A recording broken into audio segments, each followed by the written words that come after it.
Welcome or welcome back to the Jodie Makes podcast. I'm Jodie and I'm a knitter based in the northwest of England. But before we get started today, I just wanted to have a quick chat about what I'm wearing, which is my most recent finished object.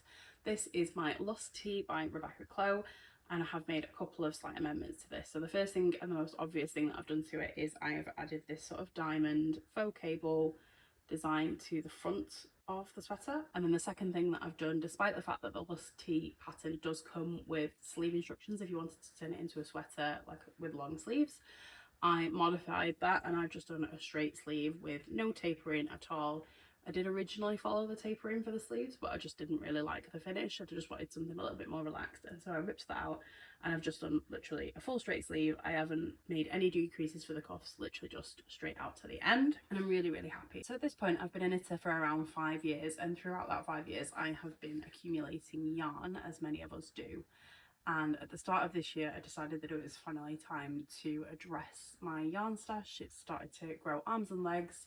It massively outgrew the storage solution that I had put together for it, and it was essentially making the room that I store my crafting materials in a little bit messy and a little bit difficult to keep organised. And so I wanted to be quite intentional this year around trying to focus on projects that at least integrate stash yarn into it. So projects that are entirely stash yarn, projects where I'm needing to buy a little bit of yarn to supplement an existing amount that I've got in there to make a project. But ultimately I'm trying to get through stash yarn. I'm trying to limit the amount that I'm welcoming in, but I'm also trying to use my stash yarn in a way where I am getting projects that I'm really satisfied with and that I'm really happy with ultimately. So just to recap on what we did earlier in the year, I went through all of the yarn that I've got in stash, I catalogued every single item, and then I recorded the weight. So for intact skeins that still had the ball band on, I assumed that the skein that I had in stash was exactly the weight that was on the ball band. So if it was a 50 gram skein, I assumed that it was just 50 grams, even though in practice most of the time when I get a 50 gram skein it's usually 51, 52, maybe even 53 grams. But if there was a ball band on it, I just assumed that whatever it said on the ball band was completely accurate. And then for any leftover yarns or anything that I'd tapped into or taken the ball band off, I did actually go through with a kitchen scale and weigh those. I would like to think that I started the year with quite a precise total. However, in my original video, I said this. I started the year this year with 15,813 grams of yarn in my yarn stash. One thing that I did at the beginning of the year when I was cataloguing and weighing everything was input some formulas into an Excel spreadsheet to help me add everything up. At the end of the day, I think I had over 100 different types of yarn in stash, and so even just sort of taking the totals for each of those yarns and adding them up, that was going to take a lot of sort of sitting there and working through that with a calculator. So I put a little formula into my Excel spreadsheet and got it to add up all of those totals for me. However, I made an error when I was making that formula and missed out, I think, 30 rows of the spreadsheet. And so the total that I thought I started with was actually significantly less yarn than I actually had in stash. And when I've reworked the formulas, the actual starting total is coming to 17,772 grams of yarn.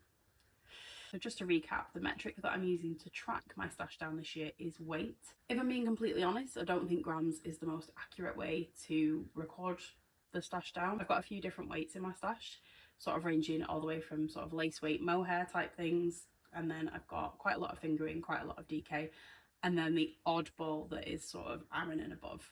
I don't really knit with a lot of Aran weight yarn. I certainly don't knit with anything that's higher weight than that on a regular basis, and a lot of the stuff that I've got in stash that is Aran weight and above is either stuff that I bought when I was a brand new knitter and I wasn't really comfortable with what I liked yet, or stuff that I've bought for gift knits and there's sort of remnants and random amounts left. So my preference would have been to measure in meterage. However, when I looked into the practicalities of actually recording the meterage, it just looked like a lot of work, because quite a lot of the stuff in my stash is remnants and things where I've not got the ball band, I don't know exactly what it was. Some of the stuff I bought from charity shop, again, no ball band, no way to determine what it was, no meterage. And also just having to go through and actually calculate the meterage that I had for every single yarn just felt like a lot of work. And so grams is the easiest way to do it. When I finish a project, I weigh the remaining yarn, I update my spreadsheet. It's very easy to track if I do it that way. And then in terms of how I'm actually tracking yarn out, I am only tracking yarn out of my stash once I have completed a project with it. And so when I talk about yarn out today, I've got a few different whips on the go at the minute. So I've got my cami number 7, got my Minot cardigan, I've got a scarf, I've got a hat, I've got a cloud bow top on the go, and then a couple of crochet projects as well. So the Yorkshire blanket and a sort of self-drafted cardigan top granny square project as well. Even though some of those projects have actually used quite a bit of yarn already, I am not counting a single gram for any of those whips as being out of stash for the purposes of today's video, primarily because I wanted to motivate myself to actually finish projects. So tracking the yarn out once I'd finished a project just felt the most logical to me, because it gives me a nice clean point in the project where I'm tracking the yarn out. I didn't want to track yarn out at the point of cast on for two main reasons. So first of all, quite a lot of the time when I cast on a project, I will buy the recommended amount of yarn for the project, and I usually buy one extra ball just for a little bit of an insurance. But I also tend to find that I always have yarn left over at the end of a project, and so if a project says you're going to need 10 skeins, I routinely don't need all 10 skeins. Even if I have to tap into that 10th skein, I very rarely use every single gram of the recommended yarn or the yarn that I purchased for a project to finish that project. I usually have something left over. I've seen that Nitty Natty is doing a stash down this year, and she's tracking at the point of cast on sort of the yarn out for that project, and then if she's got any leftovers, she's tracking that back in. For me, that just feels like I just want to simplify it, right? If I'm having to track things in and out at the end of the project anyway, it just feels a lot simpler and more straightforward to just track at the end. The other reason why I don't want to track a cast on is I actually started trying to stash down last year, and I tracked at the point of cast on last year, and all that happened was I just casted on a bunch of things and didn't actually finish them. So I could feel like I was working through my stash without actually getting through my stash. And so I thought that only tracking the yarn out once I'd actually finished the project would really motivate me to only cast on things that I feel like I'm going to get through. And then with some of the projects this year, I haven't really felt like working on them, so I'm deciding quite quickly, okay, is this something that I think I'm going to finish? No? Okay, let's frog that so that that yarn's available to cast on into something different. If it is something that I feel like I'm going to finish, I'm just hibernating it and then starting to work on the next thing. But I really want to keep momentum with working through my projects and being excited about them. Outside of YouTube, I've got an office job, and the way that the corporate calendar tends to work is quarterly, and so my brain just works really well in terms of breaking stats down based on progress per quarter. So now that we're at the end of quarter one, I just wanted to take a quick look back and just check in on my progress. As we go through the projects, I'm just going to have a little bit of a counter in the bottom that adds up the yarn as it's leaving my stash. I thought that would be quite satisfying to see that grow. So kicking things off, the first thing that I finished this year was a baby bear bonnet by Pernille Larsen, and to complete that project I used 37 grams of an acrylic yarn that I had in stash that I'm not too sure what it was. I think I bought it from a charity shop, and so it never came with a wall band. The next thing I finished was the checker plate hat by Lily Kate France, and I used 100 grams of Drops Alaska to do this. This was a project that I made as a present for my partner for Valentine's Day this year. Next, I finished a Carolina Cow by Jess Huff, and I used 165 grams of James C. Brett Flutterby to complete that project. And then I took a little bit of a break from new cast-ons and revisited some of my finished objects from previous years and just made a couple of adjustments to them. And the first one of those was the Feathers McGraw sweater that I made for my partner for Christmas last year. That was something that I made in secret, so I couldn't test it on him as I was making it. And the fit was generally pretty good, but it was way too short. And so I went back and lengthened that. And to complete that repair, I used 69 grams of Drops Charisma. And the other repair that I did in February was to my Liqué pullover by Sori Nordland, and in order to complete that I used 20 grams of Drops Alpaca Boucle. And then coming into March, I finished off my Lusk Tea by Rebecca Clow, and in order to complete that I used 467 grams of Drops Fiesta. And then the final project that I finished in quarter one was this self-drafted llama hood that I actually forgot to speak about in my last update. So I finished that on the 5th of March. There's recently been World Book Day, and I have a 4-year-old who has all of the dressing up clothes that you could think about. So I'm talking, she's got princess dresses for most of the princesses that she likes. She's got builder's gear, she's got fairy wings, she's got unicorn dress up. You think about anything, like, nurses, the lot. Like, she could have gone as most characters for most books without me having to really think about it too hard. And the book that she presented to me for World Book Day this year was Farmer Llama. And so I had a quick rummage through her wardrobe and I found a denim sort of dungaree dress and a red top that would go with the Farmer Llama outfit. But I think the thing that she needed most of all was this little hood to go on her head that was like a llama hat. And so I used I think it's called a loop stitch, and crocheted this hood, and she looked really cute on World Book Day. I'm not going to put a picture of her wearing the full costume in. I don't feel comfortable sharing my children online. I don't think that it's my place to share pictures of her online. She's welcome to choose to put pictures of herself online when she's older and she can consent to it. It's just not something that I'm comfortable with, and so you'll just have to have a picture of the hood itself, unfortunately. So I used 2 yarns to make that, and that was 98 grams of Hayfield Bonus DK in the shade white, and also 2 grams of, again, another miscellaneous DK weight that I had in stash, like a pink one, for a total yarn out of 100 grams for that project. But all in all, in Q1 I used up 952 grams of yarn, again not including any of the yarn that is currently residing in one of my WIPs. So I'm not on a yarn ban this year. I am hoping to be on a little bit of a low buy when it comes to yarn, but I am allowing myself to welcome in new yarn in a couple of different contexts. First of all, if I've got an active WIP and I run out of the yarn that I need in order to finish that yarn. The second one was I had a couple of repairs that I wanted to make this year, and so if I needed to purchase yarn to go back to a finished object and make an amendment, I was happy to buy new yarn for that.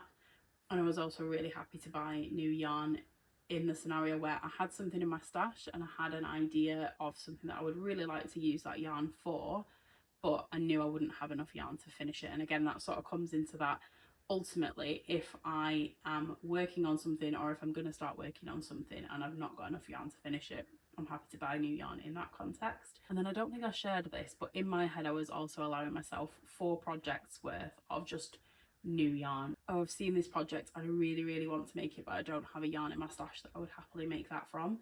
I was giving myself 4 opportunities to just buy brand new yarn to make that project with. And so I did make some purchases on the yarn front in January and March, and so I'm just going to quickly go through which yarns I purchased, how much of that yarn, and also that context. So was it something that I purchased to finish off a WIP? Was it something that I purchased knowing that I had a certain amount in stash that I would happily use for a certain project and just to supplement that so I could get it up to that project quantity?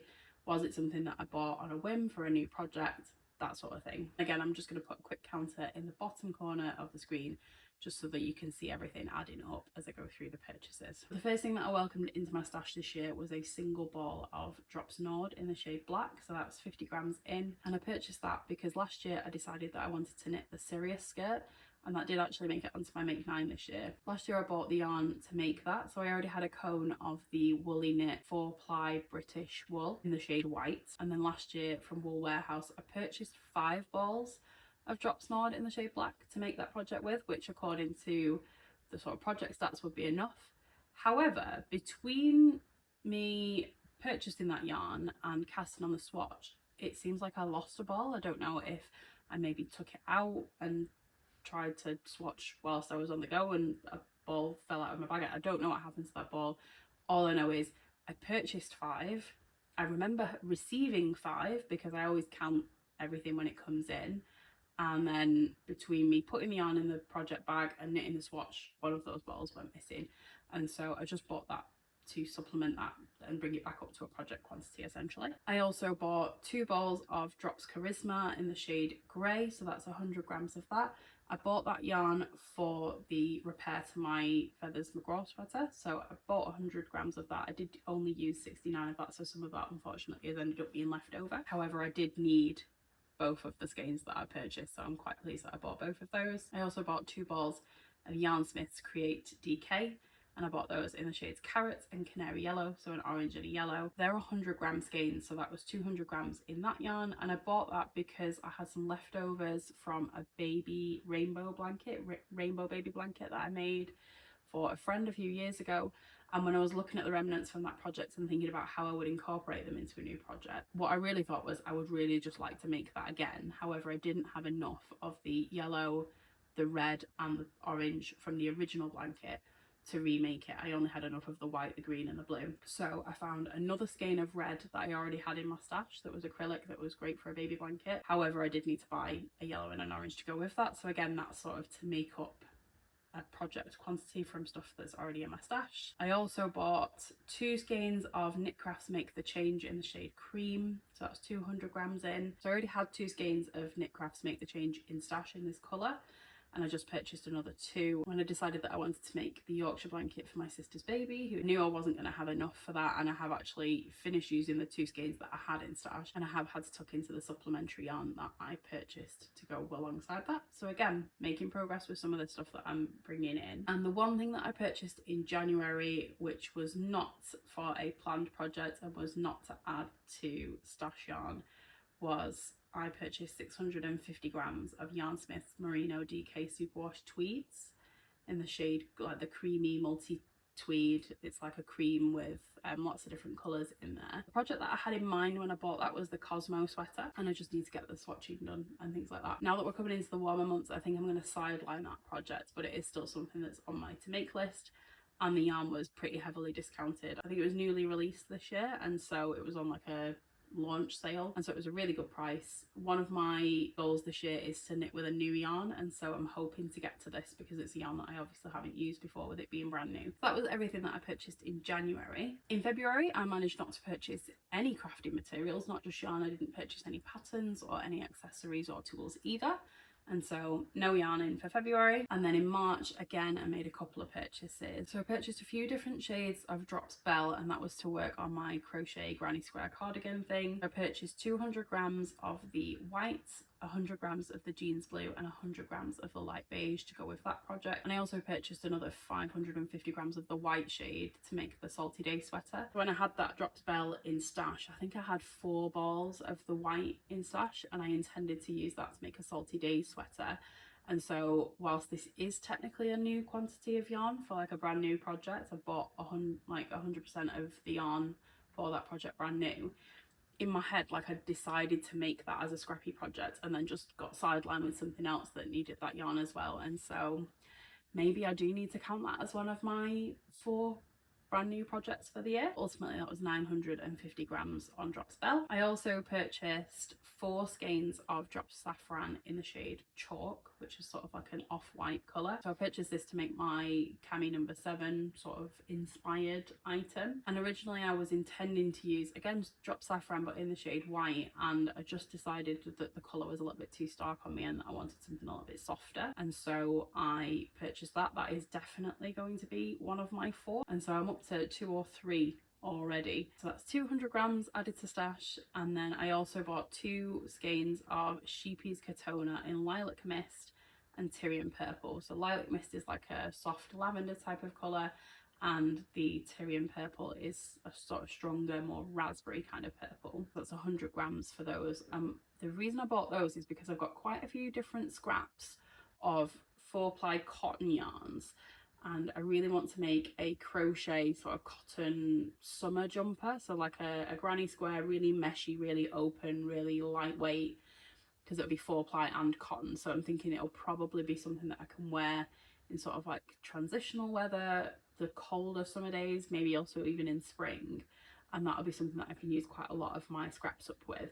But I just want to sort of add to that stash a little bit in terms of the different colours, just to make that like a really bright, colourful piece. I'm planning not to start that until I've done a few more of my summer projects. So I've got, I think, a pink Drops Saffron in stash, but I've got a garments quantity of that, so I want to make a garden party top with that. And I've also got garment quantities in white, black, navy and green, a couple of different shades of green. Again, I'm thinking that I'm going to make garments out of those, but I'm probably going to have remnants left over, and then those remnants can go to that project. So I don't really want to start it until I've worked through some of those sort of camisole quantities that I've got in there.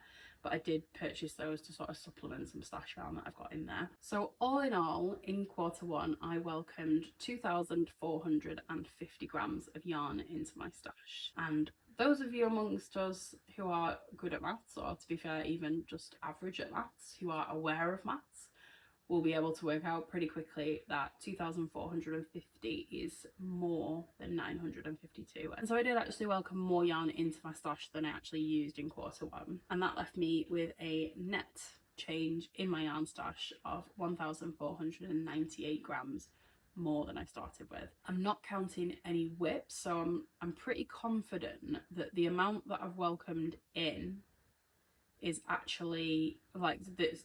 So I'm pretty confident that the net change is actually less than what I've knit, because I've not accounted for the fact that I've gone through several skeins of that drop bell in my granny square cardigan. I've gotten rid of 2 whole skeins and a little bit more for my Yorkshire blanket. I've definitely knit through at least a skein on my camisole, and things like that. So I'm not too worried about the amount that it's increased by, because I think that by the time I've gotten through some of the whips, I'm probably going to start breaking even. Is it where I'd like to be? Obviously not. I want that number to be coming down. So I am now nearly sort of 1,500 grams further away from my goal than I started. However, I'm not too worried, because of that 2,450 grams that I've welcomed in, over a kilo of that is yarn that I've welcomed in to use up or to supplement stash yarn. So I'm going to be welcoming in yarn to get some more yarn out of stash. So 1,400 grams of that is for brand new projects, which is a little bit higher than I'd like it to be. But again, I think I'm working through yarn at a rate where I'm not necessarily uncomfortable with the amount of yarn that I've welcomed in. So I would really like at the end of the next review to at least have broken even, but really be starting to actually bring that number down a little bit more. That would be great. So in terms of stashing down, I've not made great progress in the beginning. I'm not necessarily too concerned, because I think I am working through stuff at a really good rate. I'm quite comfortable that most of the stuff that I've got now is stuff that I can work through. So where do we go from here? So I'm still not on a no buy. I'm still considering myself to be on a low buy. I am very conscious of when I'm purchasing, and I'm really pleased to see that the rate at which I'm welcoming yarn into my stash is definitely slowing, and it is definitely something that I'm thinking about. I think something that I am falling victim to is I really hate paying for shipping, and so if I am getting to the end of a project and I know I'm going to run out of yarn and I need to supplement that, I maybe need to decide, is this something that I want to finish immediately? Is there other yarn in my stash that I can buy some yarn to supplement this with? It's not necessarily going to need to be a new project's worth. I probably need to, at that point, actually have a look in my stash and see what things might I work through that I need to supplement. I also need to think about the rules for myself in terms of what I did say at the beginning of the year was, if I'm welcoming new yarn into my stash, I'd really like to be working through that this year. And I do want to do that in practicality. That's exactly what I want to do. But I also think, do I need to make some allowances for if it's financially sensible? So if I'm already buying a couple of balls of yarn, does it make sense to buy £3 worth of yarn and then pay £4 worth of shipping on top of that, effectively more than doubling the cost of the yarn? And Wool Warehouse is the only source of drop yarn that I've got easy access to. I can't buy it in person, and so I'm always going to be paying shipping on that if I'm not meeting the minimum spend. Or do I have a look at my stash and think about projects that I would make with that, and allow myself to start making up the totals so that I'm not paying the shipping costs, but knowing that that's probably going to go against me in terms of my stash, because ultimately I'm not going to be able to knit through everything as quickly as I'd like to. So I really want to think about that, because ultimately the goal here is intentionality. I'm not thinking I really want to get rid of all of the yarn in my stash. I'm just looking at a lot of these odd quantities and just thinking, I don't want a stash that's made up of like loads of acrylic yarn that I'm not going to make things for me from, so I'd like to start making some baby gifts. I don't want a stash that's full of bulky weight yarn that I'm not really going to knit through, so do I make a hat from that? Like, what do I do with that? I don't want to make a million hats, so if I've got several yarns that I've got 2 skeins in, is there something more? Like, am I incorporating that into a colourwork project? How am I working through that? I'm just really trying to make the most and the best of everything that I've got in my stash. And so I think there's a little bit of reconciling that I need to do around how my stash goals really fit into that. But yeah, all in all, we are up 1,498 grams at the end of Q1. In terms of my stash down updates, I upload a video every other week, and I'm planning to have at least every other one of those be a podcast. And so you'll be able to see what I'm working on and sort of works in progress, finished objects on at least a monthly basis. And then my next sort of stash down check-in will be at the end of Q2. So probably sometime either end of June or early July. If you'd like to see some of the other videos that I've been working on, I can link a couple here for you, and I'd love it if you left a comment, let me know how your stash down goals are going, and if you want to stick around to see what I'm up to, I'd love it if you subscribed. But thank you very much for watching, and I'll see you again soon. Bye.